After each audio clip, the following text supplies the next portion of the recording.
आइए एक बार फिर से आपका अपने बायोलॉजी क्लासेस 04 से 26 में आपका स्वागत है। आज अपन बात करते हैं अंडजनन की। प्रीवियस टॉपिक में अपन ने बात की थी स्पर्मेटोजेनेसिस की, शुक्राणु जनन की, अर्थात शुक्र जनन की बात की थी। आज हम बात करते हैं अंडजनन की, जिसे हम इंग्लिश में कहते हैं ओजेनेसिस। सीधी सी बात करते हैं, ओजेनेसिस किसे कहते हैं, अर्थात अंडजनन किसे कहते हैं। तो सीधी सी डेफिनेशन अपने पास में यह आती है कि मादा प्राणियों में एन युग्मक निर्माण की प्रक्रिया को हम अंडजनन कहते हैं तथा इस प्रक्रिया के फलस्वरूप अंडाणु का निर्माण होता है। अंडाणु का जो निर्माण होता है वो कहाँ पर होता है? अंडाशय में होता है। ठीक है, सीधी सी प्रक्रिया में बात करते हैं कि ये जो प्रक्रिया होती है, अंडाणु निर्माण की जो प्रक्रिया होती है वो कैसे होती है, अर्थात अंडजनन की क्रिया कैसे होती है। तो अंडजनन की जो क्रिया होती है मादाओं के अंतर्गत, यह क्रिया जो होती है भ्रूणीय अवस्थाओं के अंतर्गत ही क्या हो जाती है?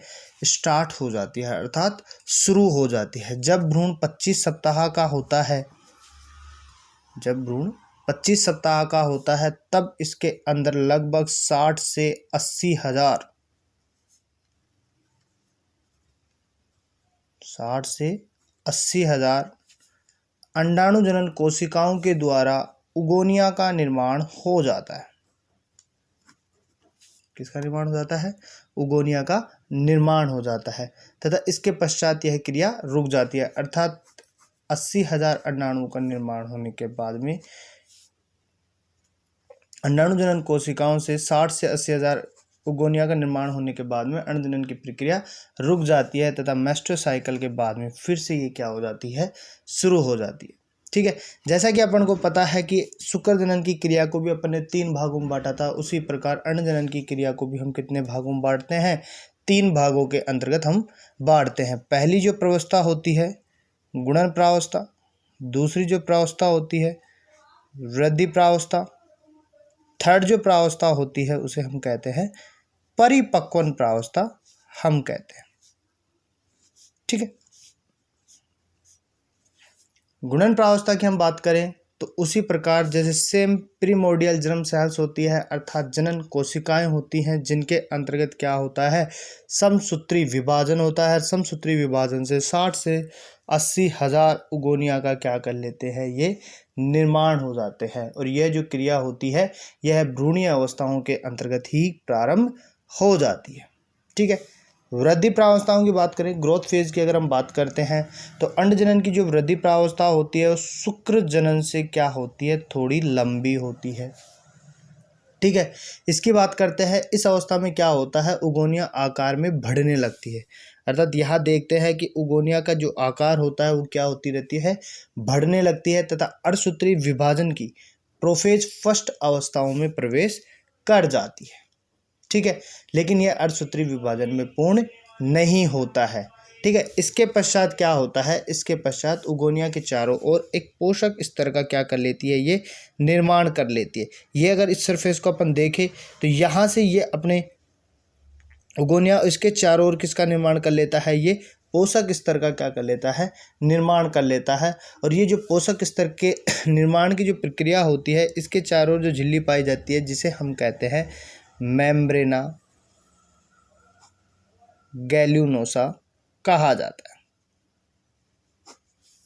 ठीक है, यह जो संरचना होती है उसे हम कहते हैं प्राथमिक पुटक कहते हैं, प्राइमरी ओसाइट हम कहा जाता है। इस प्राथमिक पुटक के अवस्था में और अधिक क्या होती है? वृद्धि होती है। ठीक है, अब इसे द्वितीयक पुटक भी हम कह सकते हैं। क्या कहा जाता है? द्वितीयक पुटक कहा जाता है। इसे द्वितीयक पुटक के आवरण के चारों ओर क्या हो जाता है? एक गुहा का निर्माण हो जाता है और उस गुहा को हम कहते हैं एंट्रम गुहा कहा जाता है, अर्थात एंट्रम सीलोम कहा जाता है तथा यह संरचना इसे हम कहते हैं टर्सरी ओसाइट, अर्थात तृतीयक पुटक कहा जाता है।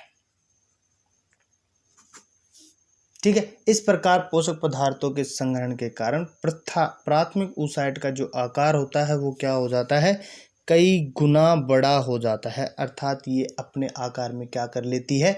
वृद्धि कर लेती है और इसे पोषण का जो कार्य होता है वो पोलर बॉडीज़ के द्वारा इसे पोषण पदार्थ किया जाता है। ठीक है, इसी प्रकार बात करते हैं नंबर 3 परिपक्वन प्रावस्थाओं की। अगर हम बात करें तो परिपक्वन प्रावस्था जो होती है त्रिटक पुटक में कौन सा विभाजन होता है? अर्धसूत्री विभाजन फर्स्ट होता है, जो न्यूनकारी विभाजन होता है एवं असमान कोशिकाओं वाला होता है। इससे क्या होता है, एक बड़े आकार की द्वितीयक oocyte का निर्माण होता है तथा एक पोलर बॉडीज का निर्माण होता है। जो पोलर बॉडीज होती है वो इसे पोषण प्रदान करने का कार्य करती है। ठीक है, इसी प्रकार अंडाशय के बाहर की बात करें तो क्या होता है? अर्धसूत्री विभाजन होता है, जिसमें से एक तो क्या होता है, अंडाणु का निर्माण होता है, 3 पोलर बॉडीज का क्या होता है, निर्माण होता है। ये जो पोलर बॉडीज होती है इस अंडाणु को पोषण प्रदान करने का कार्य करती है। ठीक है, अंडोत्सर्ग की बात करते तो अंडोत्सर्ग के समय अंडाशय की क्या हो जाती है, भित्ति को तोड़कर द्वितीय oocyte जो होता है बाहर निकल जाता है। ठीक है, इसी के बाद में अपने पास में जो नेक्स्ट टॉपिक आता है वो हम बात करते हैं स्पर्मेटोजेनेसिस एवं ओजेनेसिस के अंतर्गत डिफरेंस। हमने स्पर्मेटोजेनेसिस भी पढ़ा है, ooजेनेसिस भी पढ़ा है, दोनों में बहुत से अंतर है। पहले अंतर में अगर बात करते हैं, स्पर्मेटोजेनेसिस की जो क्रिया होती है वो टेस्टिस के अंतर्गत क्या होती है, संपन्न होती है, वृषणों के अंतर्गत संपन्न होती है। जबकि ooजेनेसिस की जो क्रिया होती है वो अंडाशय के अंतर्गत संपन्न होती है। ठीक है, दूसरी बात करते हैं स्पर्मेटोजेनेसिस के अंतर्गत गुणन जो प्रावस्था होती है वो सभी कोशिकाओं के अंतर्गत क्या होती है, स्वतंत्र होती है। लेकिन ooजेनेसिस के अंतर्गत जो गुणन प्रावस्था बनी होती है उनके अंतर्गत किसका निर्माण होता है, पुटकीय कोशिकाओं का क्या होता है, निर्माण होता है। ठीक है, इधर बात करते हैं इसकी जो ग्रोथ फेज होती है वो लगभग क्या होती है, छोटी होती है, जबकि इसकी ग्रोथ फेज जो होती है वो क्या होती है, लंबी होती है। ठीक है, इधर बात करते हैं सभी शुक्रजनन कोशिकाओं के द्वारा किसका निर्माण होता है, स्पर्म्स का निर्माण होता है। अगर इधर बात करें तो एक चक्कर में केवल एक उगोनिया में एक ही अंडाणु का क्या होता है, निर्माण होता है। अर्थात वहाँ पर अपन ने जितनी भी कोशिकाएं थी वो किसका निर्माण करती है, शुक्राणु का निर्माण करती है। लेकिन यहाँ पर किसका निर्माण करती है, एक अंडाणु और पोलर बॉडीज का क्या करते हैं, निर्माण करती है। ठीक है, इसकी वृद्धि प्रावस्था में बात करें तो कोई पोषक पदार्थ नहीं होते हैं। अगर पोषक पदार्थ होते भी है तो उनकी मात्रा क्या होती है, बहुत कम मात्रा में पोषक पदार्थ पाए जाते हैं। जबकि यहाँ पर पोषक पदार्थों की क्या होती है, अधिक मात्रा में होते हैं। ठीक है, इधर बात करते हैं तो इधर दोनों का जो परिपक्वन विभाजन होता है अर्थात अर्धसूत्री विभाजन फर्स्ट और अर्धसूत्री विभाजन सेकंड, वो दोनों कहाँ पूर्ण होते हैं, टेस्टिस के अंतर्गत ही पूर्ण होते हैं। जबकि इधर की बात करते हैं अंडजनन में बात करें तो इनमें एक परिपक्वन विभाजन तो अंडाशय के अंदर होता है तथा दूसरा कहाँ होता है, अंडाशय के बाहर संपन्न होता है। ठीक है, इधर बात करते हैं परिपक्वन विभाजन के दौरान केंद्रक और कोशिका द्रव्य जो होता है समान रूप से विभाजित होते हैं। जबकि यहाँ पर कैसे होते हैं, असमान रूप से विभाजित होते हैं। ठीक है, इधर बात करते हैं परिपक्वन के बाद में सभी कोशिकाएं किसका निर्माण करती हैं, स्पर्म्स का निर्माण करती हैं। लेकिन यहाँ पर किसका निर्माण होता है, एक अंडाणु का और 3 पोलर बॉडीज का क्या होता है, निर्माण होता है। ठीक है, स्पर्मेटोजेनेसिस के अंतर्गत क्या पाया जाता है, शुक्र कायंत्रण पाया जाता है। जबकि ओजेनेसिस के अंतर्गत किसी भी प्रकार का कायंत्रण नहीं पाया जाता है। ठीक है, इधर मैं बात करूँ तो शुक्राणु जो होते हैं लंबे होते हैं, गतिशील होते हैं और पुच्छ युक्त होते हैं। अर्थात किसका निर्माण करते हैं, पूंछ का निर्माण करते हैं। लेकिन अंडाणु की हम बात करें तो अंडाणु जो होता है गोलाकार होता है, वह अचल होता है। ठीक है, इधर मैं बात करता हूँ स्पर्मेटोजेनेसिस के अंतर्गत बात करें तो शुक्राणु के चारों ओर किसी भी प्रकार की कोई सुरक्षात्मक झिल्ली नहीं पाई जाती है, सुरक्षात्मक आवरण नहीं पाया जाता है। जबकि अंडाणु के चारों ओर क्या पाई जाती है, सुरक्षात्मक झिल्लियाँ पाई जाती है। अर्थात जोना, पैलिशुडा व कोरोना रेडिएटा पाई जाती है। ठीक है, इस तरह बात करें स्पर्मेटोजेनेसिस के अंतर्गत शुक्राणु में क्या पाया जाता है, एक्रोसोम पाया जाता है। अर्थात एक्रोसोम के कारण ही ये अंडाणु के अंदर प्रवेश करता है, क्योंकि एक्रोसोम के द्वारा अंडाणु की झिल्लियों को क्या कर दिया जाता है, गला दिया जाता है और वो अंदर में प्रवेश कर जाता है। उसी प्रकार अंडाणु की अगर अपन बात करें तो अंडाणु के अंतर्गत कोई एक्रोसोम नहीं पाया जाता है। ठीक है, इधर अपन बात करते हैं, नेक्स्ट बात करें स्पर्मेटोजेनेसिस के अंतर्गत शुक्र जनन की जो क्रिया होती है वो वृषण के अंतर्गत जीवन पर्यंत चलती रहती है, अर्थात जीवन में कभी भी अपन शुक्राणु का निर्माण कर सकते हैं। लेकिन अंड जनन की जो क्रिया होती है वो एक निश्चित समय के पश्चात क्या हो जाती है, बंद हो जाती है, अर्थात उसके बाद में अपन अंडाणु का निर्माण नहीं कर सकते हैं। ठीक है, ये तो अपन बात करते हैं, डिफरेंस की बात करते हैं, लेकिन इनमें कुछ क्या पाई जाती है, समानताएं भी पाई जाती है।